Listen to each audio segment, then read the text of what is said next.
తమకు ఉద్యోగ భద్రత కల్పించాలని డిమాండ్ చేస్తూ ఆంధ్రప్రదేశ్ రాష్ట్ర beverage corporation contract outsourcing employees welfare association ఉద్యోగులు ఆందోళన చేపట్టారు. ప్రైవేటు మద్యం వ్యాపారం ప్రవేశపెడతామని ప్రభుత్వం ప్రకటించడంతో తమ జీవితాలు రోడ్డున పడతాయంటూ వారు కాకినాడలో భారీ ర్యాలీ నిర్వహించారు. జిల్లాలోని మద్యం దుకాణాల్లో పనిచేస్తున్న సూపర్వైజర్లు, సేల్స్ మ్యాన్లు కాకినాడ బాలాజీ చెరువు నుంచి ర్యాలీని చేపట్టారు. ముఖ్యమంత్రి చంద్రబాబు స్పందించాలంటూ నినాదాలు చేశారు. ఈ సందర్భంగా అసోసియేషన్ జిల్లా అధ్యక్షుడు చిట్టిబాబు, ప్రతినిధులు ఆర్ అశోక్, ఐ శ్రీను మాట్లాడుతూ గతంలో తమ అవస్థల గురించి ముఖ్యమంత్రి చంద్రబాబుకు వినతి పత్రం ఇచ్చామని, అయినా ఎలాంటి నిర్ణయం తీసుకోలేదని ఆవేదన వ్యక్తం చేశారు. 15,000 కుటుంబాలు ప్రభుత్వ నిర్ణయంతో రోడ్డున పడుతున్నాయని, తమను ఆదుకోవాలని విజ్ఞప్తి చేశారు. కరోనా సమయంలో కూడా మద్యం అమ్మి మా ప్రాణాలు పణంగా పెట్టామని వారు గుర్తు చేశారు. ఇప్పుడు తమ కుటుంబాలకు ప్రత్యామ్నాయం చూపించాలని, లేని పక్షంలో దశల వారీగా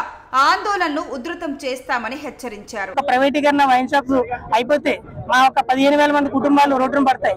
దయచేసి ముఖ్యమంత్రి గారు మా యొక్క గోడని విన్నవించుకుంటారని, అట్లాగే మా యొక్క సమస్యల్లో మాకు ఒకటి ప్రధాన డిమాండ్ ఉద్యోగ భద్రత. ఏ సెక్టార్ లో ఇచ్చినా మేము దానికి తూచా తప్పకుండా మీ యొక్క అనుచరులు, మీ యొక్క గవర్నమెంట్ తూచా తప్పకుండా మీ యొక్క చెడ్డ పేరు రాకుండా గవర్నమెంట్ కి మేము ఉద్యోగం నిర్వహిస్తామని, మాకు ఉద్యోగం కల్పిస్తామని కోరుకుంటాం. ఈ గత 3 రోజుల్లో మాకు ఎటువంటి ఉద్దేశం తెలియజేయకపోతే ఖచ్చితంగా 7వ తారీఖున స్టేట్ మొత్తం పెద్ద ధర్నాకైతే మీరు రెడీ అవుతామని ఖచ్చితంగా తెలియజేయడం జరుగుతుంది.